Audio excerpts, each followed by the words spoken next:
Você que acabou de chegar, nosso culto casa, que começa às 10 horas da manhã em ponto, todos os domingos. Estamos aqui hoje com um cenário novo, sentado na nossa mesa, onde nós almoçamos, jantamos, tomamos café. E hoje convidamos você para fazer parte dessa mesa, até como um ato simbólico que é o Reino de Deus, que é uma grande mesa, um grande banquete onde há lugar para todo mundo, há lugar para todos. O Evangelho nada mais é do que um grande convite a sentar à mesa com Ele. E esse é o convite que nós fazemos todos os domingos pela manhã. Sente conosco na mesa de Deus, na mesa do Reino. E tem uma parábola que eu gosto muito, que é essa parábola que fica em Mateus 20, do versículo 1 ao 16. Que é a parábola dos trabalhadores na vinha. Eu gosto muito dessa parábola. Na verdade, eu gosto muito das parábolas, né? Parábola nada mais é do que Jesus usava pequenas historinhas, vamos colocar assim, para poder ensinar alguns princípios para o povo naquela época. Então, às vezes, ele tratava de assuntos bem como justiça, como amor ao próximo, como adoração a Deus, como vida com Deus. Ele ensinava através de parábolas, justamente para que tivesse o choque, né, de realidade, mas ao mesmo tempo fosse de uma forma suave. Ao invés de chegar confrontando, Jesus falava o seguinte: no meu reino, o reino de Deus é desse jeito. Imagine isso. Imagine que existia essa situação. E ele começava a contar uma história. E Mateus 20, essa parábola é sobre isso. É um jeito que ele fala sobre justiça, sobre amor, sobre reino de Deus, através de uma pequena historinha que parece simples. Pelo tempo que nós temos, não vai dar para a gente falar exatamente sobre tudo que esse texto tem, mas eu tentei linkar ou pensar várias coisas aqui, anotei no meu bloco de notas e eu quero compartilhar com vocês. A parábola dos trabalhadores da vinha é uma sequência de uma conversa que Jesus teve com o rico, que resolve segui-lo e chega para ele: como que eu faço para herdar a vida eterna? E aí ele fala: segue os mandamentos, né? Mandamentos que eles entendiam quais eram na época: era não matarás, não roubarás, não darás falso testemunho, papapá. Os 10 mandamentos. E ele fala: pô, mas isso aí eu já sigo, eu faço tudo. Ele fala: então você já faz tudo, então você quer ser perfeito, vai lá, vende tudo que você tem e me segue. E a palavra diz que esse jovem rico ficou muito triste porque ele era um homem muito rico. Mas aí é um debate que logo depois que o jovem vai embora, é um debate que Jesus tem com os discípulos, né, sobre abrir mão do que tem, sobre o que nós vamos ganhar, já que nós abrimos mão da nossa vida para seguir o Senhor. E aí Jesus fala um pouco sobre os primeiros serão os últimos, né, e os últimos serão os primeiros. Ele fala também aquela frase famosa sobre é mais fácil um camelo entrar no buraco da agulha do que um rico entrar no reino dos céus, e começa aquele embate. E aí é a sequência do capítulo 20, onde ele fala sobre os trabalhadores da vinha, onde ele vai falar um pouco sobre justiça, ele vai falar um pouco sobre meritocracia, ele vai inverter um pouco a lógica do reino em comparação à lógica da nossa vida normal, do nosso cotidiano. Eu quero ler com vocês Mateus 20, do 1 ao 16. Jesus disse: o reino do céu é como o dono de uma plantação de uvas. A minha versão é a linguagem de hoje, tá? O reino do céu é como o dono de uma plantação de uvas que saiu de manhã bem cedo para contratar trabalhadores para a sua plantação. Ele combinou com eles o salário de costume, isto é, uma moeda de prata por dia. Então a diária era uma moeda de prata. E mandou que fossem trabalhar na sua plantação. Às 9 horas saiu outra vez, foi até a praça do mercado e viu ali alguns homens que não estavam fazendo nada. Então disse: vão vocês também trabalhar na minha plantação de uvas, e eu pagarei o que for justo. Grave bem essa parte: pagarei o que for justo. 5. E eles foram. Ao meio-dia, às 3 horas da tarde, ao meio-dia e às 3 horas da tarde, o dono da plantação fez a mesma coisa com outros trabalhadores. Eram quase 5 horas da tarde quando ele voltou à praça, viu outros homens que ainda estavam ali e perguntavam: por que vocês estão o dia todo aqui sem fazer nada? 7. É porque ninguém nos contratou, responderam eles. Então ele disse: vão vocês também trabalhar na minha plantação.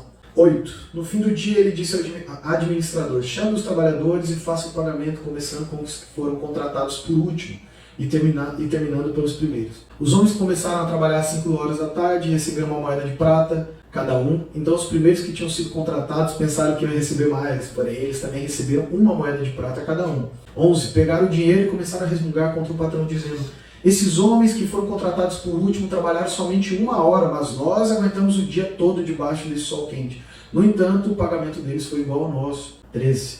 Aí o dono disse a um deles: escute, amigo, eu não fui injusto com você. Você não concordou em trabalhar o dia todo por uma moeda de prata? Pegue o seu pagamento e vá embora, pois eu quero dar a esse homem que foi contratado por último o mesmo que dei a você. Por acaso eu não tenho direito de fazer o que quero com o meu próprio dinheiro? Ou você está com inveja somente porque fui bom para ele? O último 16 diz: e Jesus terminou dizendo: assim, aqueles que são os primeiros serão os últimos, e os últimos serão os primeiros. Vamos orar mais uma vez? Pai, nós queremos te agradecer, Deus, por mais esse tempo pela manhã, entregando a nossa manhã ao Senhor, para que o Senhor possa falar conosco. E convido a todos que possam estar participando com a gente também, e o Senhor possa estar falando ao coração de todos, e ao nosso coração principalmente, ao meu coração principalmente, através da Tua Palavra. Que a nossa mente possa estar aberta, nossos ouvidos bem abertos, para que a gente possa ouvir aquilo que realmente o Senhor tem para nos falar, e não aquilo que nós acreditamos ou achamos que o Senhor quer nos dizer, ou aquilo que nós gostaríamos de ouvir. Nós te entregamos essa palavra, Pai. Amém. Amém. Mateus 20, do 1 ao 16, parábola dos trabalhadores na vinha. A primeira coisa que a gente tem que entender, de novo, é que Jesus está explicando por historinhas, né? Ele está contando uma pequena história e ele começa no meu reino, né?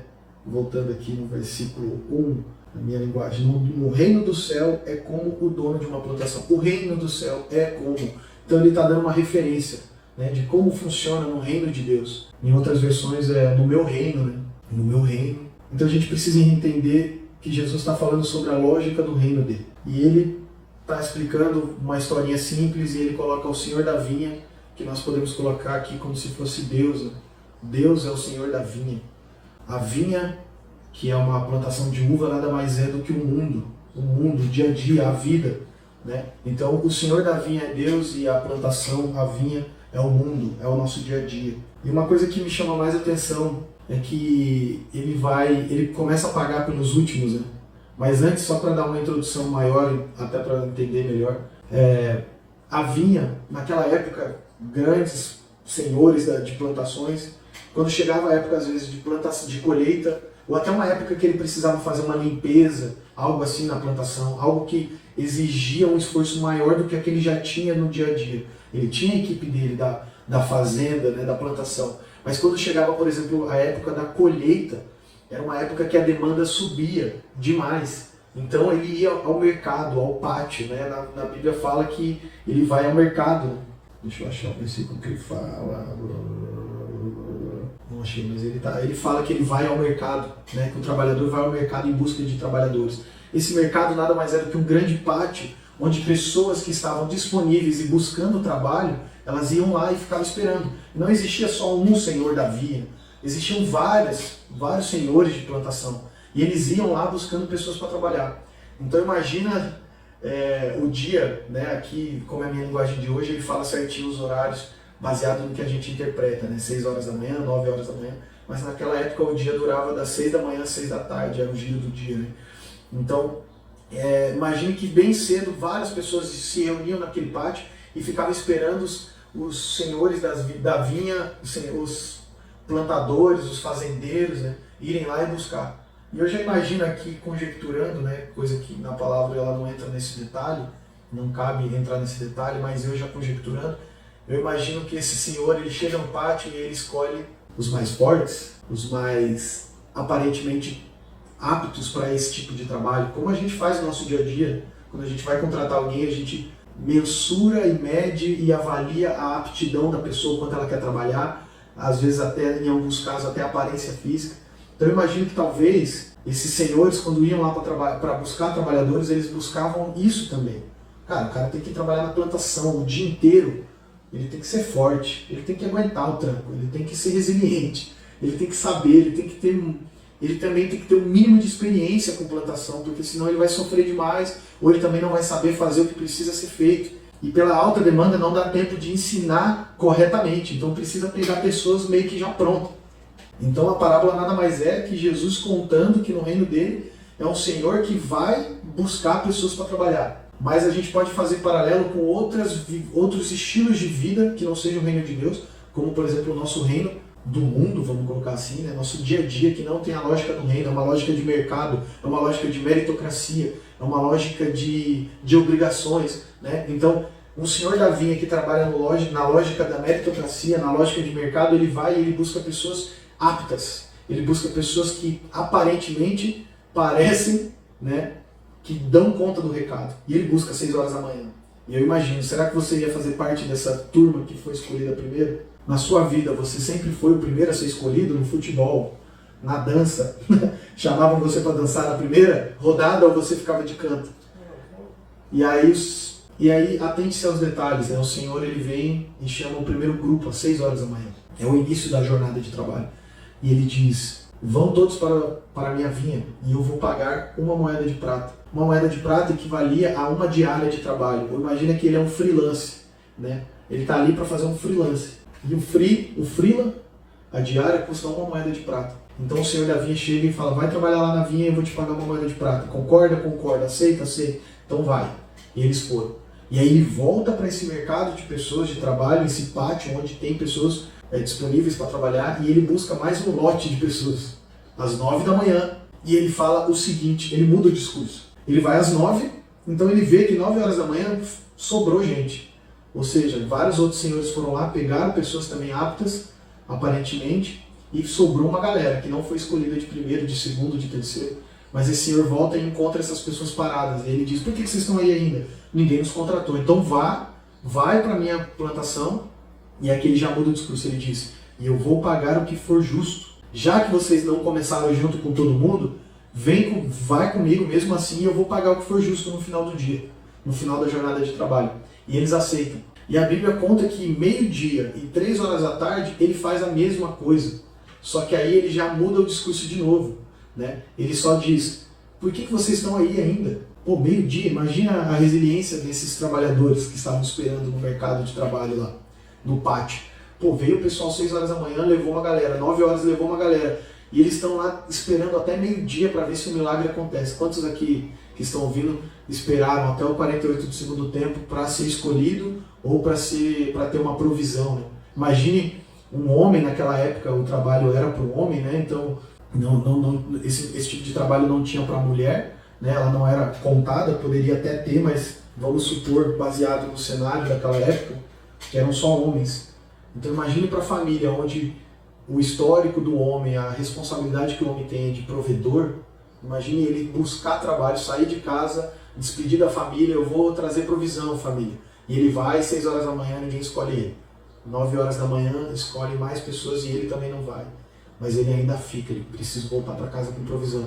E meio-dia chega o senhor e diz, por que você está parado ainda para um grupo? Ele diz, ninguém nos contratou, então vá para a minha vinha. E é engraçado porque o texto ele vai cortando esse tipo de coisa. No começo ele faz um combinado de moeda de prata, na segunda leva, 9 e meio-dia, ele fala, eu vou pagar o que for justo.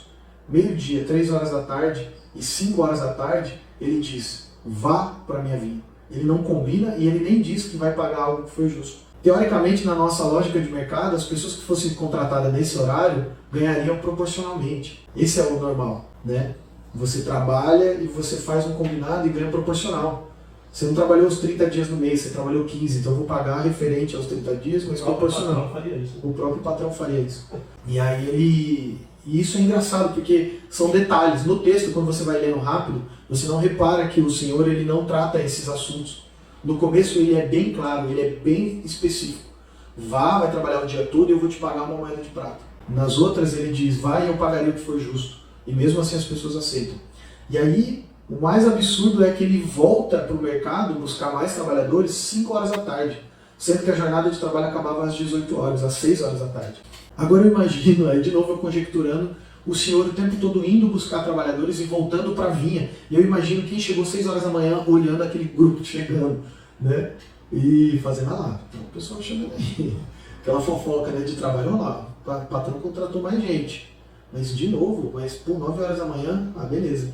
Aí meio-dia chega mais um lote. Isso é ótimo. Aí 3 horas da tarde, o patrão ficou louco, né? 3 horas da tarde tá chamando mais gente. Agora imagine quem chegou 5 horas, vai trabalhar 1 hora. Se trabalhou 1 hora, porque até o percurso, até se preparar, até pegar o embalo, mesmo assim chegou. E aí começa o detalhe que eu falei, que depois que tudo isso acontece, 6 horas da manhã, 9 horas da manhã, meio-dia, 3 horas da tarde e 5 horas da tarde, quando acaba o expediente, o patrão diz, chama o capataz, chama o seu servo, fala, vamos fazer o pagamento de todo mundo que trabalhou, mas comece pelos últimos, depois pague os primeiros que chegaram. Engraçado porque isso já começa a dar uma perturbação, né, dentro de todo mundo, uma prática comum.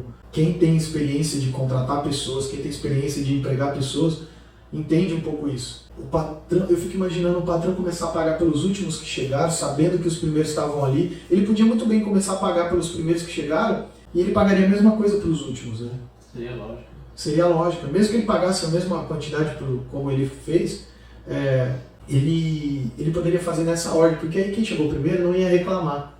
Mas não, ele já inverte aí. Ele fala, não, começa pagando pelos últimos. E aí ele chama um a um e ele paga uma moeda de prata para os últimos que chegaram. Ou seja, paga a mesma quantidade, o mesmo valor pela diária, mesmo trabalhando 1 hora, os que trabalharam 3, 5, 6. Só que o mais engraçado e ao mesmo tempo aterrorizante, porque a gente vê como a lógica do reino, ela trabalha praticamente na contramão da lógica de mercado, porque quando ele faz isso com os últimos, ele paga a mesma quantidade para os últimos, automaticamente gera uma expectativa em quem chegou primeiro, né? A Bíblia fala isso. E os primeiros que chegaram, vendo que o patrão pagou uma moeda de prata para quem chegou por último, eles acharam que ganhariam mais, que receberiam bônus. Mas quando chegou a vez deles, o patrão pagou o que estava combinado, né? E a Bíblia diz... E a gente faz isso, né? Quando a gente trabalha 15 minutos a mais, meia hora mais, a gente quer bater o ponto. Nós somos doutrinados, né?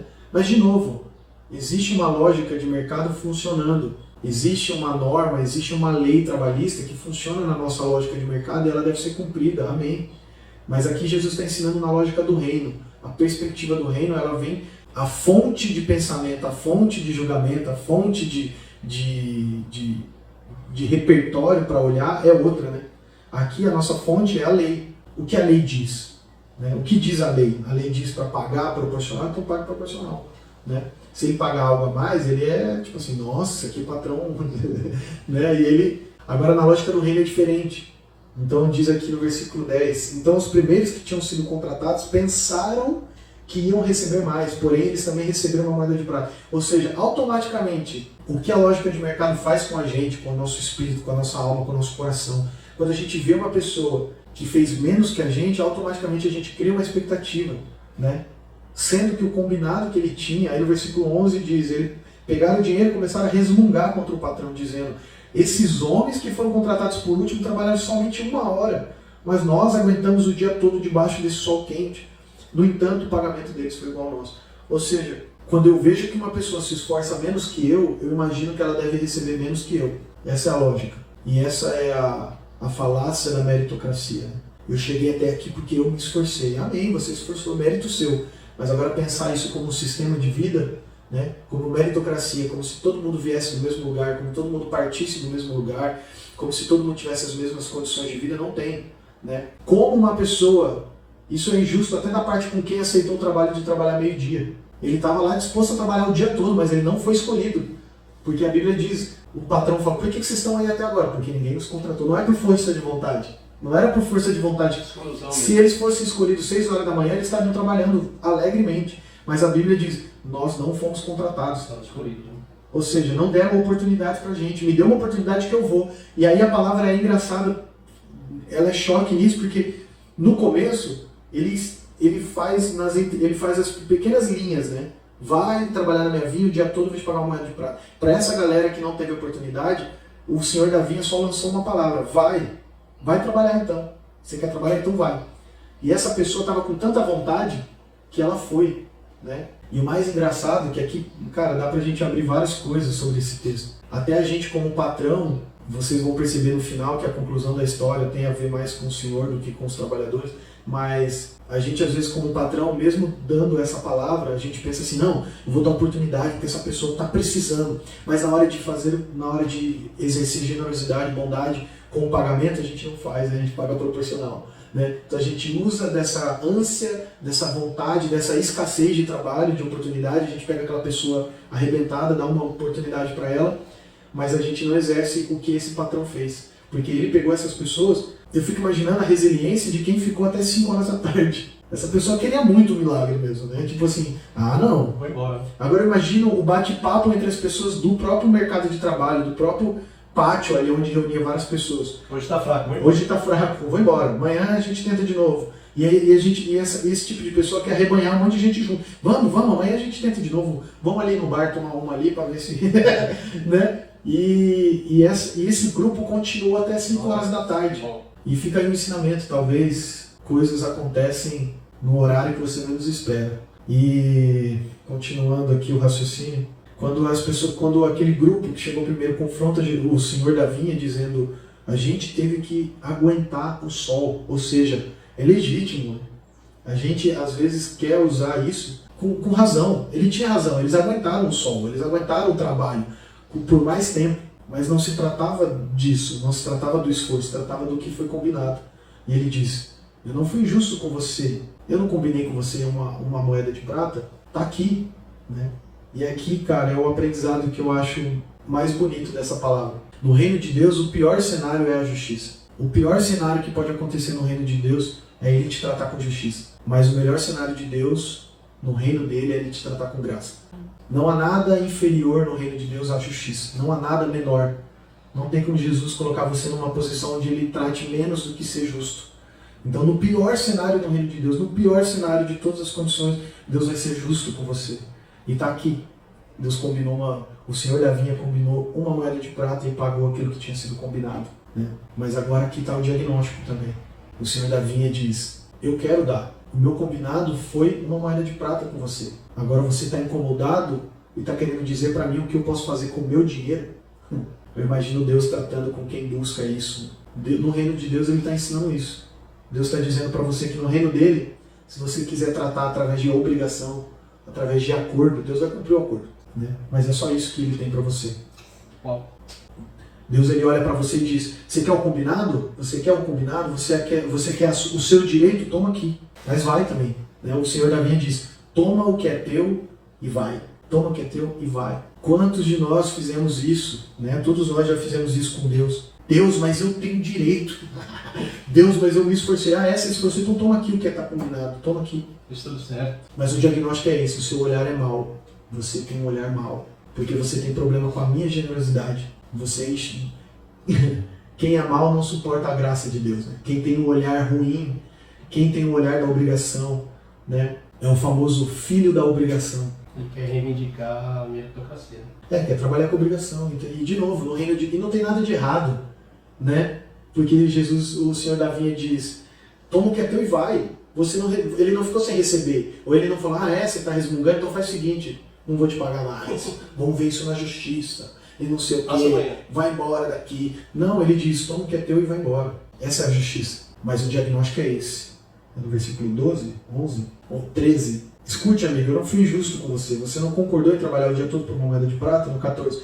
Pegue o seu pagamento e vai embora, pois eu quero dar. E daí se eu quero dar? E daí se eu quero dar graça para as outras pessoas? Qual que é o seu problema? Esse é o texto, né? Sai daqui, filho da obrigação. Você quer um combinado? Toma aqui o combinado e vai embora. Mas eu quero ser gracioso com eles. Eu quero transbordar com eles. Você quis o combinado. Você aceitou o combinado e está aqui. Deus está separando. E eu não digo separando tipo de pessoas, mas tipo de comportamento. Né? Porque senão a gente fica querendo estereotipar essas pessoas. Mas todos nós tivemos os dois comportamentos. Tanto das pessoas que queriam tratar o reino de Deus como obrigação na igreja. Por que o irmão está pregando se o irmão não fez nada disso? Por que o irmão está ajudando a distribuir envelope na igreja se ele ainda não é batizado? Por que se você vai tratar assim com Deus, Deus vai tratar assim com você? Está aqui. Uau. E sabe qual que é o pior disso? Porque é uma coisa que eu cresci ouvindo a vida inteira. Deus é justo. Deus é justo. Mas é essa a justiça. Ele vai te entregar o que é combinado. E o apóstolo Paulo diz, né? Se você vai querer trabalhar com a lei, então não erre nenhuma delas. Se você vai querer ser o exemplo de obrigação, de acordo, não falhe nenhuma, porque Deus não vai falhar. Deus não vai falhar. Deus deu a palavra que pagaria uma moeda de prata e ele pagou no final do dia. Né? Porque o Senhor da vinha é o exemplo de Deus no reino. É o jeito que o reino de Deus funciona. Se você chegar com o comportamento de buscar o seu direito, é só declarar, porque é seu direito como filho de Deus. Deus vai te dar o justo. Mas aí tem outro tipo de comportamento das pessoas que ouvem a palavra e elas caminham. Não foi tratado com os últimos que foram plantar, trabalhar na plantação, não foi tratado sobre valores, não fui tratado sob jornada de trabalho. Deu apenas uma palavra: vá trabalhar. E essas pessoas aceitaram. Então no reino de Deus ele está ensinando. No meu reino, pessoas que ouvem a minha palavra e creem, elas recebem graça, não justiça. Se pessoas que chegam no meu reino e elas ouvem a minha voz, a minha palavra, e elas apenas creem na minha palavra e continuam, no final do dia elas são recebidas com graça. Mas quem precisa estar tudo por escrito, Deus vai tratar com você tudo por escrito, irmão. Vai tratar, porque Deus é justo, não há ninguém mais justo do que Deus. Então se você quiser ter um relacionamento de Deus por obrigação, saiba que Ele nunca vai falhar nas obrigações dele. Mas seja você, né? Tome cuidado com o seu olhar, porque Ele diz: pegue o seu pagamento e vá embora, pois eu quero dar a esse homem. Eu, que foi contratado por último, mesmo que dê a você. Por acaso não tenho direito de fazer o que eu quero com o meu próprio dinheiro? Sai daqui, filho da obrigação. Eu faço o que eu quiser. Eu sou Deus. Jesus, ele diz: ninguém toma minha vida. Eu, porventura, eu dou por livre e espontânea vontade. Ninguém matou Jesus. Ele se entregou. Então, ninguém forçou. Ninguém impôs. No reino de Deus não há imposição. Há justiça e graça. O combinado é combinado. O combinado não sai caro. Né? O que foi combinado não sai caro. Então, no reino de Deus, o que foi combinado, ele é cumprido. Mas se você, no reino dele, tem um olhar bom, um olhar de fé, um olhar que poucos têm ainda, um olhar de poucos. Pensa uma pessoa que ficou no mercado de trabalho esperando uma oportunidade de trabalho até 5 horas da tarde. Quando ele recebe a palavra, ele nem quer saber se é moeda de prata, se é de ouro, se é de bronze, se vai receber comida. Ele aceita. Vai você também trabalhar, ele vai. Eu fico imaginando os olhares que essas pessoas receberam por chegar às 5 horas da tarde no trabalho, sabendo que acabava às 6 horas. Olha, esse pessoal aí, é difícil essa galera. Aí vem o Senhor e inverte tudo, paga os que chegaram por último primeiro e paga a mesma coisa. Aí cria toda uma expectativa: em quem chegou primeiro eu vou ganhar mais. Aí ele ganha a mesma coisa. Opa, peraí, tá estranho isso. Quem busca justiça recebe justiça. Mas graça recebe aquele que crê e vai. Aquele que ouve a palavra e recebe. A casa de Deus, ela não é um templo. A casa de Deus não é um CNPJ. É um conjunto de pessoas, é um conjunto de nós. O reino de Deus não precisa de CNPJ para agir. O reino de Deus não precisa de um lugar, porque eu não tenho um contrato com Deus que todo domingo naquele lugar ele vai aparecer.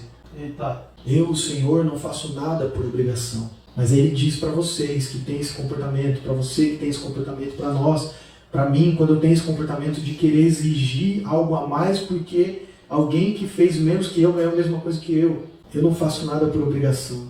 Mas Paulo, se você tem esse comportamento, o diagnóstico para você é esse: o seu olhar é mau. Essa religiosidade, esses dogmas que você tem, essa cabeça que você tem está te deixando mal, você está olhando as coisas com um olhar mau, você não está aceitando a graça, você não suporta a minha graça, você não suporta, né? Ele termina o versículo dizendo: ou você não suporta o fato de eu ser generoso.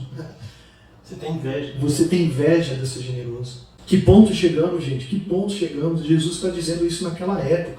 Que ponto chegamos de a gente ser mal porque a gente vê pessoas sendo tratadas com graça. E tome cuidado com esse tipo de discurso de meritocracia. Tome cuidado com esse discurso de meritocracia como se a vida fosse uma linha reta e todo mundo estivesse na mesma pista, na mesma condição, asfaltada com o mesmo tênis.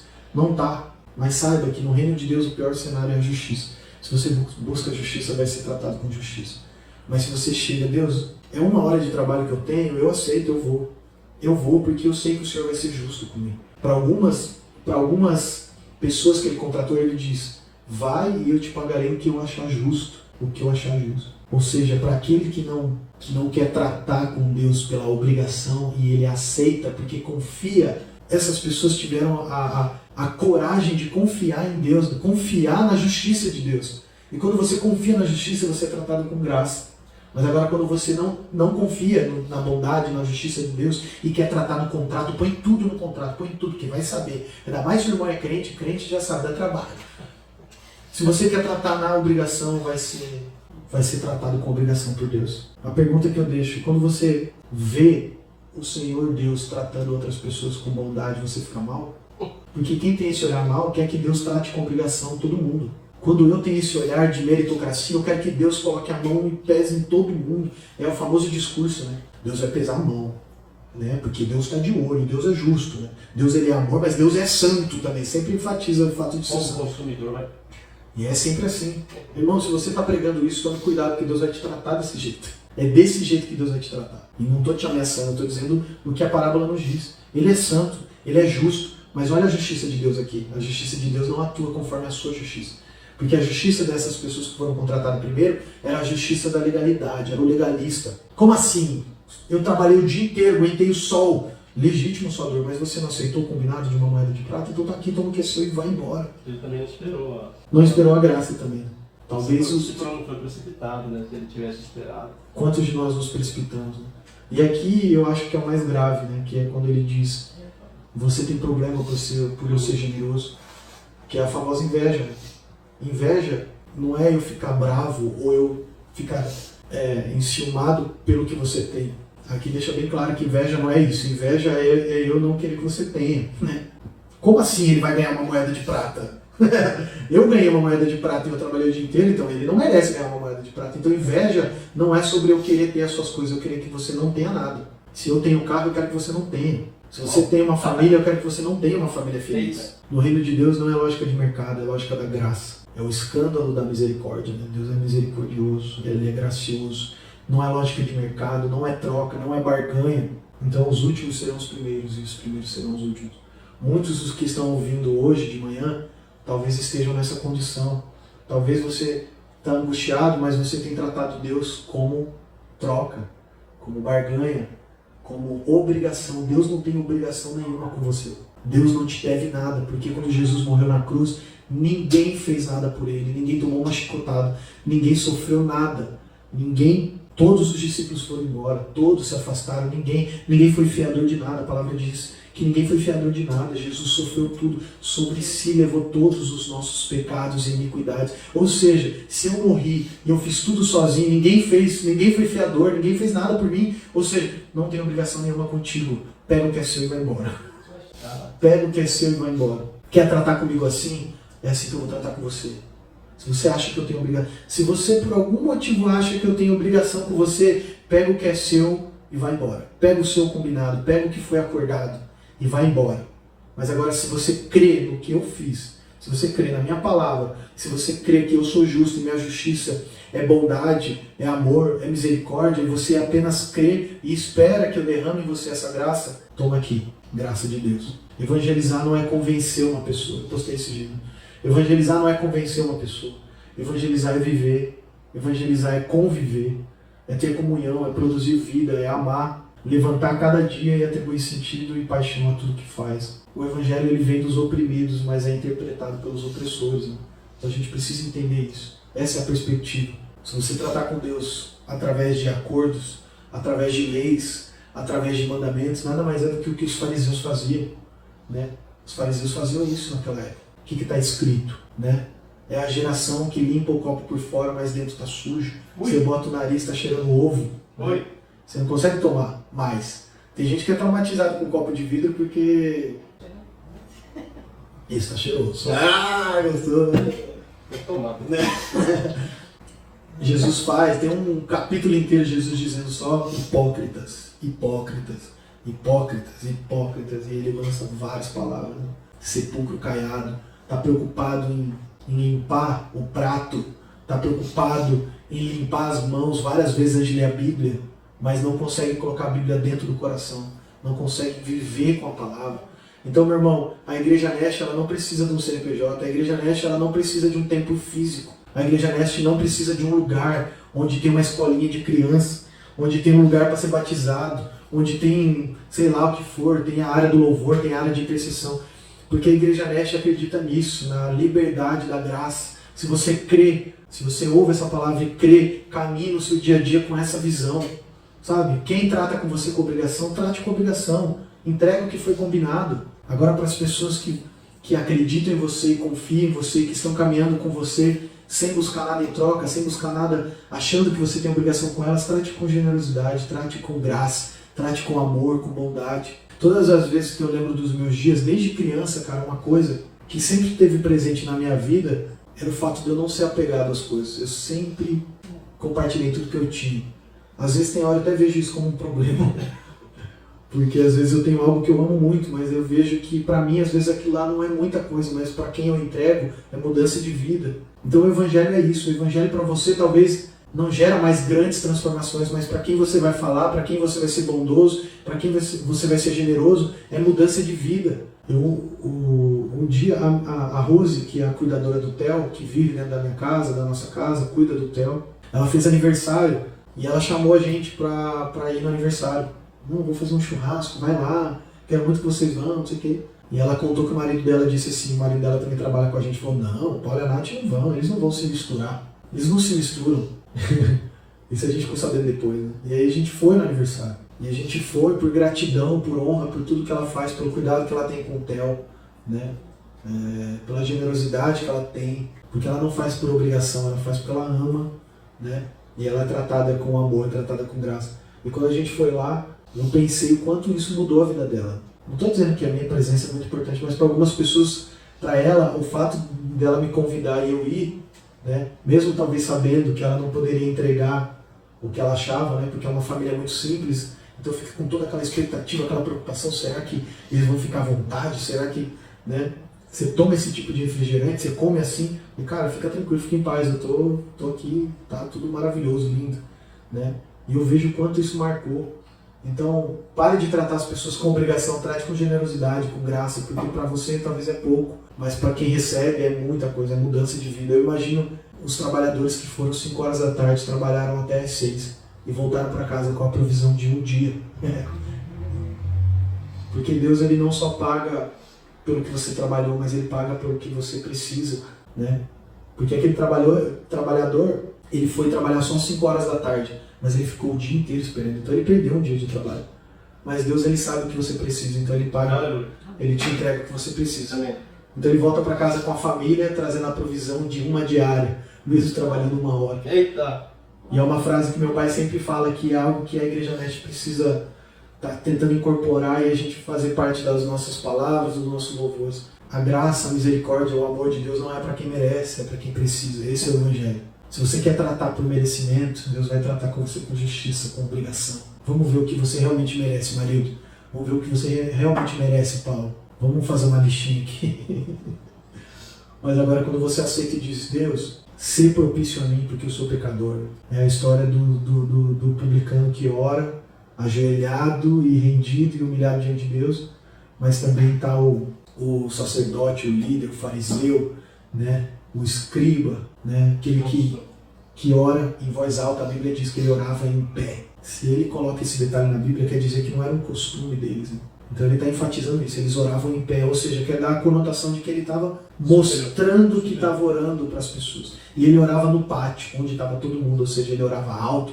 Então tem muita gente que quer ir para a praça, tem muita gente que quer ir para o lugar onde está todo mundo, cantar alto, orar alto, falando, fingir, fazer um culto ao ar livre, parecendo que é crente, né? Mas na hora de ser generoso a gente não consegue ser. Então está aqui a palavra para você, para nós, o Evangelho, a graça, né? A misericórdia para quem precisa. Aqueles trabalhadores foram, talvez eles não mereciam ganhar uma moeda de prata, de acordo com a visão de todo mundo, mas com a visão de Deus, Deus ele dá o que ele é generoso para quem precisa. É de uma moeda de prata que você precisa, toma aqui. E por isso ele termina, os últimos serão os primeiros e os primeiros serão os últimos. Os últimos não só de chegar por último, mas talvez os últimos por ser marginal, por ser pessoas que faz parte de minorias, pessoas que são excluídas, pessoas que não são consideradas, né? Então não é o último só em questão de corrida, cheguei primeiro, cheguei por último. Quantos de nós na nossa vida, mesmo com a vida que a gente tem, eu com 29 anos, quantos momentos que eu posso linkar que eu me senti por último? Então, eu acho que essa é a mensagem. Tem uma música dos Arraias que diz, ele foi encontrado, eu fui encontrado. Eu fui encontrado, sendo que eu sempre fui o esquecido em tudo que eu vivi. Jesus faz isso com a gente, né? Então eu quero orar por você essa manhã. Põe a lógica, a nossa lógica, o reino de Deus para a nossa lógica de cabeça para baixo, né? Os últimos serão os primeiros. E de novo, né? A questão não é uma corrida. A vida com Deus não é uma corrida de quem chega primeiro, de quem faz as coisas mais certinhas das coisas, né? Há responsabilidade na vida e consequências de atitudes existem. Tem um efeito colateral das decisões que você toma, isso pode ser bom ou ruim. Mas às vezes você vai tomar decisões ruins na sua vida que o dano colateral não vai ser externo, vai ser interno. Jesus, o Senhor da vinha, que é o exemplo de Deus no reino, ele dá um diagnóstico interno, não externo, né? Quando o cara fala assim, pô, a gente teve que viver, suportar o sol, teve que suportar a jornada completa de trabalho, o senhor paga a mesma coisa de quem fez menos? Eu não sei. E aí ele diz assim, eu não fui justo com você, eu paguei o combinado. Mas aí ele diz, agora você tem problema de ser generoso. Isso é um olhar ruim. Então o diagnóstico seu é interno, o seu coração é mau. Isso é tenso, é triste, é forte. Não é pra, eu não estou pregando para você, estou pregando para mim. Né? Essa palavra eu estou compartilhando aquilo que Deus falou comigo através dessa parábola. Né? O seu olhar é mau. Quando eu tenho essa postura de olhar para quem está do lado e pensar assim, pô, eu acho que eu merecia mais do que ele, porque eu fiz mais. Opa, Paulo, o seu olhar é mau. Você está sendo mal, porque você não suporta Deus ser generoso com outras pessoas. E o melhor, aqui o critério não é salvação. Aqui o critério do Senhor da vinha não é salvação. Então a questão aqui não é de quem é aceito, de quem levanta a mão no culto para ser salvo, de quem é batizado. A questão aqui não é essa. A questão é quem tem um olhar bom e quem tem um olhar mau. A questão é essa. Então Deus ele pode ser generoso com o seu vizinho, que é da Ubanda. Deus pode ser generoso com aquele seu vizinho que você fala, meu Deus, só Jesus na causa. Porque Deus ele falou que ele veio para quem precisa, não para quem merece. Os sãos já estão bem, eu vim para aqueles que precisam. Então, meu irmão, se seu vizinho, você sente que tudo isso, é ali que Deus vai agir. E não se sinta menosprezado por Deus, porque essa é a lógica do reino. Senão, não é à toa que tem várias igrejas doentes, várias pessoas dentro das igrejas, e eu digo instituição doentes, porque eles acreditam que no reino de Deus, quanto mais a gente faz, mais a gente vai receber por Deus. Quanto mais o meu dízimo aumenta, mais Deus é generoso comigo. Quanto mais eu trabalho e vou no culto, se você vai tratar o reino de Deus desse jeito, através do dízimo, através de frequência de culto, através de cantar, através de batismo, através de... Deus vai tratar assim com você. E tome cuidado para você não tropeçar em nenhuma, como diz o apóstolo Paulo, não tropeça em nenhuma. Né? Mas agora aquele que fala, Deus, você propicia a mim, eu sou pecador. Eu ouvi a tua palavra e eu confio na sua justiça, amém, eu vou caminhar. Tropeçando aqui, tropeçando ali, eu vou continuar caminhando. Deus vai ser generoso com você, porque você precisa, não porque você merece. Amém? Amém. Pai, nós te agradecemos, Deus, essa manhã, porque nós queremos fazer parte da lógica do reino. Nós queremos trazer o teu reino aqui na terra. E se nós queremos trazer o teu reino aqui na terra, nós precisamos ter esse olhar de reino, esse olhar de generosidade, de bondade. Por mais que as pessoas vão olhar pra gente e vão dizer, é muito amoroso, é muito bonzinho, mas nós fazemos aquilo que nós vemos o nosso Pai fazer. E se nosso Pai é amoroso, nós queremos ser amoroso. Se nosso Pai é bondoso, nós queremos ser bondoso. E se nosso Pai é generoso, nós queremos ser generosos também, Deus. E se o Senhor cuida de quem precisa, nós queremos cuidar de quem precisa. Nós não merecemos nada, Pai. Nós sabemos, mas o Senhor não tem obrigação nenhuma com a gente. O fato de todo domingo estarmos aqui tocando violão, o Senhor não tem obrigação nenhuma com a gente de aumentar a nossa audiência, de aumentar sei lá o quê. Nós apenas sentimos no nosso coração que nós deveríamos fazer isso para entregar uma palavra de consolo todos Amém. Os domingos às 10 horas da manhã. Amém. E nós estamos fazendo aqui, Pai. Obrigado. Nós não somos talvez a melhor oratória, o melhor ensino, nós não somos formados em teologia, nós não temos pós-graduação em nada, Pai, mas nós vivemos, nós tocamos nas pessoas, nós ouvimos as pessoas, nós queremos viver, porque o Evangelho seu é vida, é produzir vida. Não tem outro jeito de produzir vida a não ser vivendo, Pai, sendo grato por aquilo que o Senhor nos dá. Então que nessa manhã a gente possa ter esse entendimento, Deus, seja no meu coração, no coração de quem está ouvindo. Amém. Nós queremos voltar para casa com a tua provisão, Deus, com a graça que o Senhor derramou para nós. Aleluia. Talvez nós não percorremos a jornada inteira aqui, que era obrigatório, talvez nós não fizemos todas as etapas corretamente, mas nós nos encontramos com o Senhor e nós cremos na tua palavra e por isso o Senhor derramou graça em nós, derramou misericórdia em nós. E também, Pai, eu quero estender essa oração para quem está nos ouvindo. Se por algum motivo ela creu na tua palavra, ela creu na tua graça, que o Senhor possa derramar sobre ela, Pai. Porque nós sabemos que a tua graça e o teu amor é para quem precisa, não para quem merece. Amém. E eu sei que o Senhor está lá. Nós te agradecemos, Deus. Invada todas as casas essa manhã. Amém. Para que aconteça uma revolução, Deus. Não para que a gente volte a vestir de uma certa forma, a falar com um linguajar parecido, como se isso fosse trazer mais bênção para nós, como se isso fosse nos encher de Deus, mas que a gente possa gerar fruto, que é como esse trabalhador, que é como esse ser inocente até, Deus, ser ingênuo ao ponto desse trabalhador que começou 5 horas da manhã, talvez ele estava esperando receber proporcional mesmo. E ele estava contente, grato em receber proporcional à jornada. mas o Senhor foi gracioso com ele e deu o que ele precisava para o dia todo.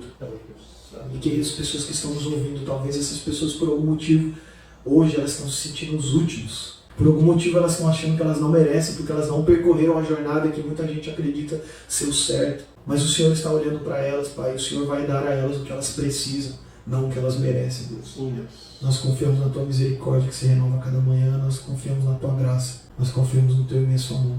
Nos dê força, Pai, para viver essa semana, na segunda-feira, na terça, na quarta, Amém, Deus. com os nossos filhos, com os nossos parceiros, com os nossos irmãos, com os nossos amigos, que a gente possa entregar essa lógica em nome de Jesus. Amém. Aleluia. Essa live vai estar gravada, vai ficar armazenada no Instagram. Então, se você quiser compartilhar, né, com outras pessoas, para que elas possam ouvir em outros momentos, seria de grande valia para nós. Né? No Facebook também. Geralmente nós salvamos essa live, editamos e postamos no YouTube. Se você quiser conhecer nosso canal, Igreja Nest no YouTube, vai lá, curte, compartilha, se inscreve no nosso canal. Lá vai estar a parte de louvor, vai estar a parte de palavra também. Então siga as nossas redes sociais também no Instagram, justamente que é aqui que a gente posta tudo que a gente faz. E se você está gostando, deixa aí no comentário. Abençoa a nossa vida também, com palavras de motivação, de encorajamento. De novo, nós não temos obrigação nenhuma de ser um prédio para receber pessoas. Pelo contrário, aqui nós estamos para entregar aquilo que nós temos para quem está disposto a ouvir aí. E que você esteja conosco todos os domingos para ouvir aquilo que Deus tem para falar. Amém? Tchau, tchau.